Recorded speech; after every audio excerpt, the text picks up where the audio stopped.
Voici les deux clapets anti-roto. Vous avez le modèle mâle et vous avez le modèle femelle. Et bien, on peut comprendre que le modèle mâle s'insère à l'intérieur du modèle femelle.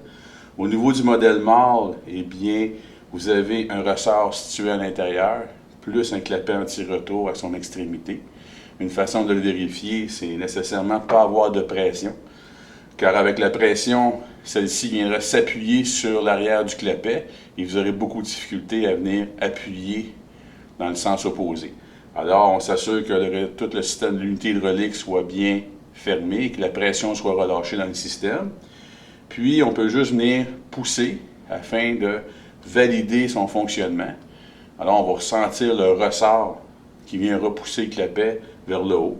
On s'assure qu'aucun produit viendrait obstruer l'orifice et que le clapet se positionne bien au centre.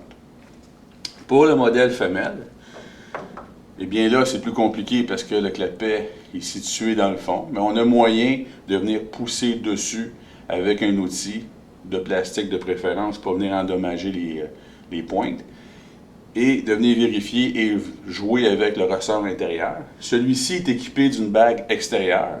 Cette bague-là permet de libérer les roulements qui sont situés près de l'orifice.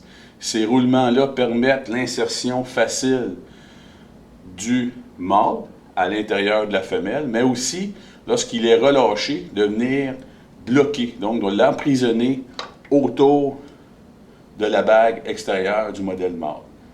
Pour l'insertion, eh bien, on doit les enligner, tirer sur la bague, comme ceci. On pousse légèrement, puis on relâche. Maintenant, une fois ça terminé, on vient tirer pour s'assurer qu'il est bien clippé. Voilà. On peut voir, il était mal clippé. Alors, on recommence de la bonne façon. Je tire. Je pousse de façon à venir pousser les deux clapets. Et là, je relâche la bague extérieure. On peut voir qu'il y a un jeu juste ici qui permet de voir et de comprendre que les deux clapets sont bien emprisonnés. Je tire et le tour est joué. Pour relâcher, vous tirez encore une fois et vous tirez sur le boyau et vous récupérez votre boyau.